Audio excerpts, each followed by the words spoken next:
हमारा जो अभी नया चैप्टर स्टार्ट हो रहा है आज, वो है chapter 22 attendance of person confined और डिटेन इन प्रिजन, जो कि 266 से लेके 271 तक डील करता है, जो कि आज हम पूरा ही पढ़ेंगे 266 टू 271। तो आइए वीडियो स्टार्ट करते हैं और जानते हैं क्या कहता है 266। Definition in this chapter, detain includes detain under any law providing for preventive detention. इसमें सिंपल सा बात कहा जा रहा है कि प्रिवेंटिव डिटेंशन अगर किया जा रहा है तो वो भी डिटेंड के श्रेणी में ही आएगा। ठीक है, अब प्रिवेंटिव डिटेंशन क्या होता है? प्रिवेंटिव डिटेंशन होता है आपके अपराध करने से पहले अगर आपको गिरफ्तार कर लिया जाए, वो होता है प्रिवेंटिव डिटेंशन। आपने अपराध नहीं किया है अभी तक, पर आप कर सकते थे, ऐसा उसको लगा पुलिस ऑफिसर को, तो वो आपको अरेस्ट कर रहा है या गवर्नमेंट आपको अरेस्ट करवा रहा है प्रिवेंटिव डिटेंशन के अंदर। ठीक है, तो वो भी डिटेंड के श्रेणी में आएगा। बी, प्रिजन क्या होता है? Prison includes any place which has been declared by state government by general or special order to be a subsidiary jail। कोई भी जगह स्टेट गवर्नमेंट द्वारा चाहे जनरल ऑर्डर करके या स्पेशल ऑर्डर करके उसको अगर सब्सिडरी जेल घोषित कर देता है तो वो भी प्रिजन के अंदर जोड़ा जाएगा, अंदर आ जाएगा।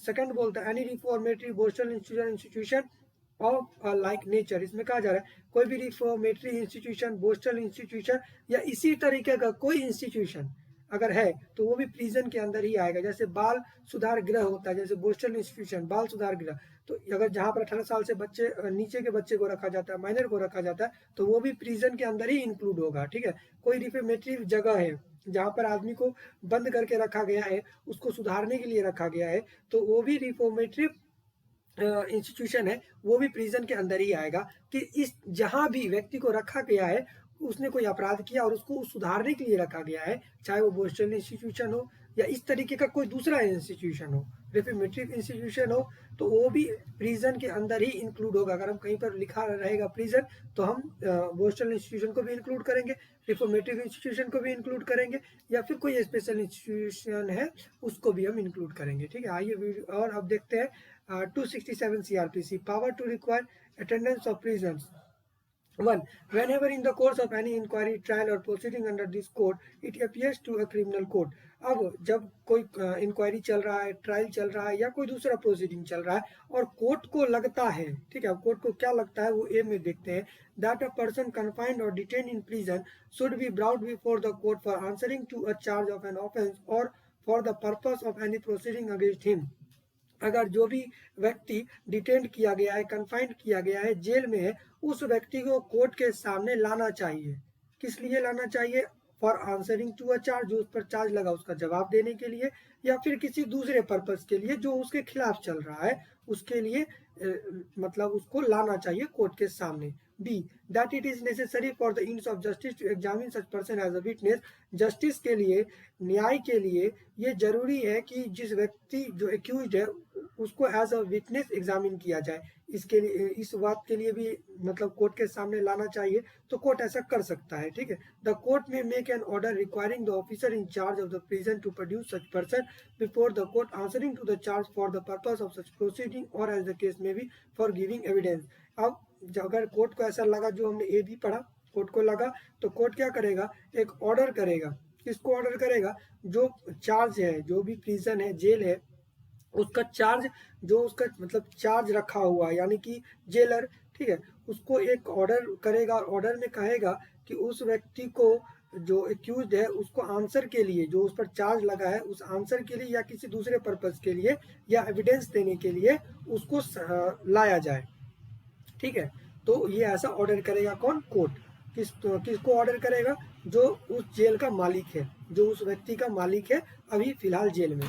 सेकंड बोलता है where an order under subsection 1 is made by a magistrate of the second class, it shall not be forwarded to or acted upon by the officer in charge of the prison unless it is countersigned by the chief judicial magistrate to whom such magistrate is subordinate। इसमें कहा जा रहा है कि अब जैसे ऊपर order किया, ठीक है, कोई मजिस्ट्रेट ऑर्डर किया 1 के अंदर, कोई भी सेकंड क्लास मजिस्ट्रेट, तो उसको नहीं भेजा जाएगा। कहाँ नहीं भेजा जाएगा? उस ऑफिसर के पास जो जेल का मालिक है उसके पास नहीं भेजा जाना चाहिए। हाँ, और अगर भेजा जाए, अगर भेज दिया गया, ठीक है, अगर भेजना है, अगर, तो वो काउंटर सिग्न्ड होगा किसका? चीफ जुडिशियल मजिस्ट्रेट का। सेकंड क्लास मजिस्ट्रेट अगर चाहे तो वो खुद ब खुद अपने सिग्नेचर्स के साथ नहीं भेज सकते, उस व्यक्ति को नहीं बुला सकते।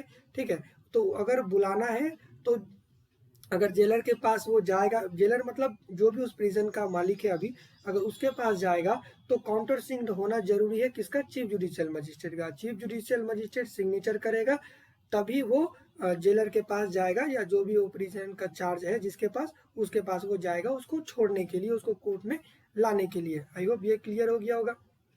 ठीक है, अब कौन सा चीफ जुडिशियल मजिस्ट्रेट साइन करेगा, तो वो चीफ जुडिशियल मजिस्ट्रेट साइन करेगा जिसका सब ऑर्डिनेट ये ऑर्डर किया था। ठीक है, वो जिसका सब ऑर्डिनेट है जो ऑर्डर किया था उसी उसका ही चीफ जुडिशियल मजिस्ट्रेट उस पर साइन करेगा, और कोई दूसरा चीफ जुडिशियल मजिस्ट्रेट साइन नहीं कर सकता। थर्ड बोल रहा है, every order submitted for countersing under subsection 2 shall be accompanied by the statement of the fact which in opinion of the magistrate render the order necessary, and the chief judicial magistrate to whom it is submitted may after considering such statement decline the countersing the order। इसमें कहा जा रहा है कि magistrate sir जो है, जो जिन्होंने ऑर्डर किया था वो सब कुछ लिखेंगे, स्टेटमेंट लिख के तैयार करेंगे, अपना ओपिनियन बताएंगे किसको, चीफ जुडिशियल मजिस्ट्रेट सर को, कि क्यों उस व्यक्ति का आना जरूरी है। ठीक है, और वो सबमिट कर देंगे किसके पास, चीफ जुडिशियल मजिस्ट्रेट के पास अपने ओपिनियन के साथ। तो अब चीफ जुडिशियल मजिस्ट्रेट के पास ये पावर है कि वो उस स्टेटमेंट को कंसिडर करेंगे कि नहीं करेंगे। अगर अब ये उन पर डिपेंड करता है कि वो काउंटर साइन करेंगे कि नहीं करेंगे। अगर काउंटर साइन करेंगे तो फिर वो आगे फॉरवर्ड हो जाएगा किसके पास, जो चार्ज है प्रिजन जिसके अंदर में है उसके पास फॉरवर्ड हो जाएगा, और उसको लाया जाएगा, जो एक्यूज है उसको कोर्ट में लाया जाएगा। अगर वो डिक्लाइन कर देते हैं, काउंटर साइन नहीं करते हैं, तो वो भेजा ही नहीं जाएगा। यदि भेज भी दिया जाएगा तो उस व्यक्ति को जो एक्यूज है उसको कोर्ट में नहीं लाया जाएगा। आई होप ये क्लियर हो गया होगा। ठीक है, एक बार हम ओवरऑल 267 का प्रोसेस जान लेते हैं। अगर कोर्ट को ऐसा लगता है कि उस व्यक्ति का कोर्ट लाना जरूरी है चार्ज का जवाब देने के लिए, या जो भी प्रोसीडिंग उसके खिलाफ चल रहा है उसके खिलाफ उसको जवाब देना है, या कोई एविडेंस देने के लिए, या फिर एज अ विटनेस एग्जामिन होने के लिए, तो कोर्ट क्या करेगा, ऑर्डर कर देगा। सेकंड क्लास अगर ऑर्डर करता है तो वो काउंटर साइन होगा किसका, चीफ जुडिशियल मजिस्ट्रेट सर का। चीफ जुडिशियल मजिस्ट्रेट सर का साइन होने के बाद ही वो जो प्रिजन का चार्ज है, यानी जेलर, मेनली जेलर ही होता है, तो जेलर के पास वो भेजा जाएगा, और जेलर उस अपराधी को लेकर कोर्ट में आएगा, जो भी ऑर्डर में लिखा होगा, जब डेट प्लेस जहाँ वहाँ लेकर आएगा। अगर ये काउंटर सिंग नहीं किया गया चीफ जुडिशियल मजिस्ट्रेट के साथ, तो फिर वो जो जेलर है वो बाउंड नहीं होगा, वो चाहे वो अपराधी को कोर्ट में लेकर नहीं आएगा। ठीक है, और थर्ड में बोला गया, और ये जो चीफ जुडिशियल मजिस्ट्रेट सर हैं ये अपने मर्जी से साइन करेंगे, अगर इनको सही लगेगा तो ये साइन करेंगे, अगर इनको नहीं सही लगेगा तो ये नहीं साइन करेंगे। ठीक है, अब आइए 268 सीआरपीसी क्या बोलता है, power of state government to exclude certain person from operation of section 267।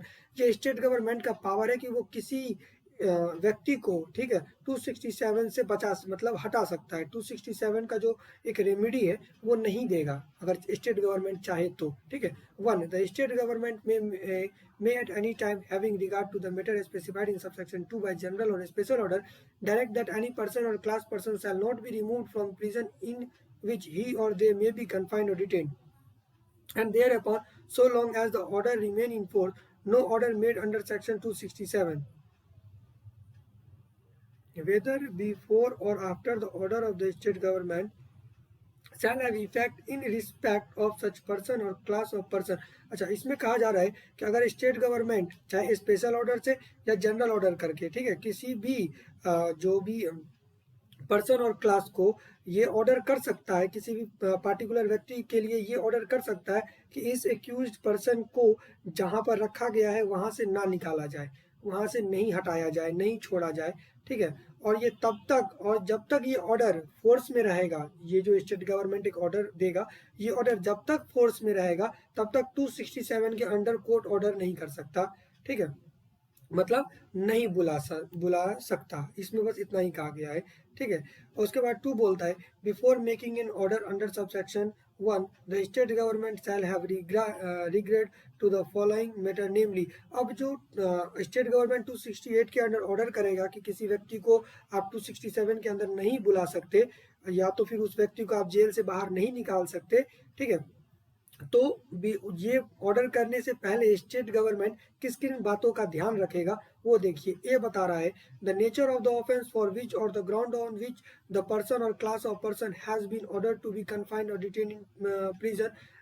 Nature क्या है ऑफेंस का, ठीक है, क्या ग्राउंड है जिस ग्राउंड पर आप उस व्यक्ति को मतलब जेल में ही रखने का ऑर्डर दे रहे हैं, उसको बाहर निकालने का ऑर्डर आप नहीं दे रहे हैं, बाहर निकालने से आप रोक रहे हैं। B, the likelihood of the disturbance of the public order if the person और class of a person is allowed to be remove from the prison. इसमें कहा जा रहा है कि उस व्यक्ति को अगर जेल से बाहर निकाला गया, अगर अलाउड किया गया, ठीक है, तो पब्लिक ऑर्डर जो है वो डिस्टर्ब हो जाएगा। या फिर C, the public interest generally, public interest के लिए उस व्यक्ति को जेल में ही रहना जरूरी है, जेल में ही वो रहेगा, ऐसा इसीलिए स्टेट गवर्नमेंट ने ऐसा ऑर्डर किया। इन ABC इन तीन बातों का ध्यान में रखते हुए ही 268 के अंडर स्टेट गवर्नमेंट ऑर्डर करेगी। एक और हम आप फिर से जान लीजिए, स्टेट गवर्नमेंट के पास ये पावर है कि वो किसी भी व्यक्ति को अगर चाहे तो ऑर्डर दे सकता है, जनरल स्पेशल ऑर्डर कर सकता है कि इस व्यक्ति को जेल से बाहर नहीं निकाला जाए, ठीक है, ये स्टेट गवर्नमेंट का पावर है। और अगर स्टेट गवर्नमेंट ऐसा करता है तो जो कोर्ट है वो भी बाउंड है, वो भी 267 के अंदर ऑर्डर नहीं कर सकता, उस व्यक्ति को कोर्ट में नहीं बुला सकता, ठीक है। आई होप ये क्लियर हो गया होगा पूरा का पूरा। अब 269 बोलता है, officer in charge of prison to abstain from carrying out order in certain contingency where the person respect of the whom order is made under section 267। इसमें कहा जा रहा है कि जो भी ऑफिसर है, कौन सा, जो भी प्रिजन का चार्ज है, हम जब जेलर बोलते हैं तो आप चार्ज ऑफ प्रिजन ही समझा कीजिए, ठीक है। तो जो भी जेलर है वो नहीं, अगर चाहे तो नहीं भी ला सकता है आदमी को, लेकिन क्यों नहीं, अब 267 का ऑर्डर हुआ, ठीक है, और जो जेलर है वो उस पर डिपेंड करता है कि वो नहीं भी ला सकता है, अगर ऐसा रीजन है तो रीजन क्या है वो हम ABCD में देखेंगे। Is by reason of a sickness और infirmity unfit to be remove from the prison, अगर वो व्यक्ति बीमार है, कमजोर हो चुका है, अनफिट है, तो उसको जेल से बाहर नहीं निकाल सकते। इस कारण से अगर ऑफिसर चाहे तो उसको 267 में ऑर्डर होने के बावजूद भी उसको कोर्ट में नहीं ले जाएगा। B, is under committal for trial or under remand pending trial or pending preliminary investigation, या तो अभी जो कमिटल ट्रायल है वो चल रहा है, उसका रिमांड पेंडिंग है, या फिर प्रीलिमिनरी इन्वेस्टिगेशन चल रहा है, उस कंडीशन में भी 267 में अगर ऑर्डर होता है तो जेलर चाहे तो उस व्यक्ति को कोर्ट नहीं ले जा सकता है। प्रीलिमिनरी इन्वेस्टिगेशन आपको बी एक बार हम फिर से समझाते हैं क्योंकि बी आगे आपको फिर पढ़ना पड़ेगा। बी का मतलब है जैसे कोई, जैसे आपने देखा होगा क्रिएट सीन करता है, एक सीन को क्रिएट करता है और उस व्यक्ति एक्यूज को ले जाया जाता है, दोबारा से सब कुछ एक काम करवाया जाता है, ठीक है, तो ये एक इन्वेस्टिगेशन का पार्ट है। अगर अब उस व्यक्ति को पुलिस लेके चला गया जेल से प्रीलिमिनरी इन्वेस्टिगेशन के लिए और उधर 267 का ऑर्डर आ गया, तो अब जो जेलर है वो चाहे वो कहाँ से व्यक्ति को देगा, क्योंकि पुलिस तो पहले ही व्यक्ति को लेके चला गया कि उसको लेके चला गया रिक्रिएट करने के लिए सीन, ठीक है, तो फिर इस कंडीशन में भी जेलर वहां पर 267 के अंदर उस व्यक्ति को प्रोड्यूस नहीं करेगा। उसके बाद है C, is in custody for a period which would expire before the expiration of the time required for compelling with the order and for taking him back to the prison in which he is confined और detained. और इसमें अब सी बोल रहा है simple सी भाषा में कि अब जो उसको 5 दिन का जेल था, ठीक है, अब 5 दिन से पहले वो उसका जेल खत्म हो गया, ठीक है, तो उसको छोड़ दिया गया, जेल से बाहर वो निकल गया, अब जेल में ऑर्डर आता है 267 में, तो वो जेलर कहाँ से देगा, जेल के अंदर उस व्यक्ति को कहाँ प्रोड्यूस करेगा, कोर्ट के सामने, तो इस कंडीशन में भी जेलर उसको प्रोड्यूस नहीं करेगा। D, is a person to whom an order made by the state government under section 268 applies, और अगर 268 हमने ऊपर क्या पढ़ा था 268 में कि स्टेट गवर्नमेंट के पावर है कि वो स्पेशल ऑर्डर करके किसी भी व्यक्ति को रोक सकता है, मतलब जेल से बाहर ना निकाला जाए इस तरीके का ऑर्डर कर सकता है। अगर जेलर को ये ऑर्डर कर दिया गया, स्टेट गवर्नमेंट ऐसा ऑर्डर कर देता है 268 के अंदर कि एक व्यक्ति, इस व्यक्ति को जेल से बाहर नहीं निकाला जाए, अब कोर्ट अगर 267 के अंदर ऑर्डर भी करता है तो भी जो पुलिस ऑफिसर नहीं, जेल ऑफिसर जो है, जो वो बाउंड नहीं है, वो फिर भी उस व्यक्ति को जेल से बाहर नहीं निकालेगा, ऑर्डर होने के बावजूद भी नहीं निकालेगा, ठीक है। उसके बाद the officer in charge of the prison shall abstain from carrying out the court order, the shall send to the court statement of a reason for so restraining. इसमें कहा जा रहा है कि अब जैसे हमने ऊपर पढ़ा ABCD कि इसमें उस व्यक्ति को जेल में कहाँ से भेजेगा, मजबूरी है जेलर का, लेकिन अब क्यों नहीं भेजा, 267 का ऑर्डर आया जेलर के सामने, तो वो उसको एक रिटन स्टेटमेंट लिख कर देना होगा कोर्ट में, उसके जवाब में 267 के जवाब में कि इस कारण से हम इस व्यक्ति को आपके सामने नहीं ला पाए, या हम असक्षम हैं इस व्यक्ति को आपके सामने ला पाने के लिए। जो भी कारण होगा वो जेलर लिख कर दे देगा किसको, कोर्ट को। ठीक है, अब आइए 270 सीआरपीसी। अच्छा, अभी है provided that where the attendance of such person is required for giving evidence at a place not more than 25 kilometre distance from the prison, the officer in charge of the prison shall not so extend for the reason mentioned in clause B। अब investigation चलो, मैंने क्या बोला था कि recreate scene करने के लिए ले गया। अब अगर वो 25 किलोमीटर के दायरे में है, 25 किलोमीटर से अगर दूर ले जाया गया है तो फिर ये क्लॉज बी का बहाना चलेगा जेलर का। लेकिन अगर 25 किलोमीटर के अंदर ही ये चीज हो रहा है, इन्वेस्टिगेशन हो रहा है 25 किलोमीटर के अंदर, तो फिर बी जो क्लॉज है आप ये बहाना नहीं दे सकते कि हम उसका प्रिलिमिनरी इन्वेस्टिगेशन चल रहा है इसीलिए हम आपके सामने प्रोड्यूस नहीं कर सकते। ठीक है, आई होप ये क्लियर हो गया। 25 किलोमीटर से अगर दूर है तो ही क्लॉज बी अप्लाई होगा, अदरवाइज क्लॉज बी अप्लाई नहीं होगा। उसके बाद 270 क्या बोलता है, prisoner to be brought to a court in custody. अब subject to the provision of section 269, the officer in charge of the prison shall, upon delivery of an order made under subsection 1 of section 267 and daily countersinged where necessary under subsection 2 thereof, cause the person named in the order to be taken to the court in which his attendance is required, so as to be present there at the time mentioned in the order, and shall cause him to be kept in the custody in or near the court until he has been examined or until the court authorize him to be taken back to the prison in which he was confined or detained। इसमें कहा जा रहा है कि prisoner को मतलब custody में रखा जाएगा, कोर्ट के कस्टडी में लाया गया। अब यहाँ पर सिर्फ सिंपल सा बात है कि जो भी इस व्यक्ति का ऑर्डर था, जिस व्यक्ति के लिए ऑर्डर किया गया था 267 के अंदर, ठीक है, उस व्यक्ति को लाया जाएगा, उसका अटेंडेंस उसको तब तक वो रखा जाएगा, कहाँ रखा जाएगा, तो जेल के यानी कोर्ट के आसपास रखा जाएगा जब तक कि उस व्यक्ति का काम पूरा ना हो जाए। ठीक है, उस व्यक्ति का एग्जामिनेशन पूरा ना हो जाए। हाँ, या तो फिर जब तक कोर्ट ऑर्डर ना कर दे कि इस व्यक्ति को दोबारा आप जेल ले जाइए, तब तक उस व्यक्ति को कोर्ट के सामने ही रखा जाएगा। मतलब कोर्ट के सामने नहीं, कोर्ट के नजदीक रखा जाएगा, कहीं भी। ठीक है, आई होप ये क्लियर हो गया होगा। 271 बोलता है, आप 270 एक बार फिर से समझिए। 270 में कहा जा रहा है कि जिस व्यक्ति का ऑर्डर हुआ था, ठीक है, जिस व्यक्ति के लिए ऑर्डर आया था 267 के अंदर, उस व्यक्ति को कोर्ट के नजदीक रखा जाएगा तब तक जब तक कि एग्जामिन ना हो जाए उस व्यक्ति का, और या तो फिर कोर्ट दोबारा ले जाने के लिए ना बोल दे। अब एक एग्जांपल आप देखिए, आप देखे होंगे कब कोर्ट में एक छोटा छोटा जेल बना होता है, ठीक है, कोर्ट के जस्ट बगल में एक जेल होता है, तो वहां पर उस व्यक्ति को रखा जाता है, और जब उसको कॉल किया जाता है तो जो भी जेल से आदमी आता है वो उसको कोर्ट लेके आता है, और जब उसका काम हो जाता है तो कोर्ट दोबारा एक ऑर्डर करता है कि इस व्यक्ति को आप दोबारा ले जाइए, इस व्यक्ति का काम खत्म हो गया यहाँ पर। ठीक है, आई होप ये क्लियर हो गया होगा। तो यही चीज है सीआरपीसी 270। अब 271 क्या है, power to issue commission for examination of witness in prison.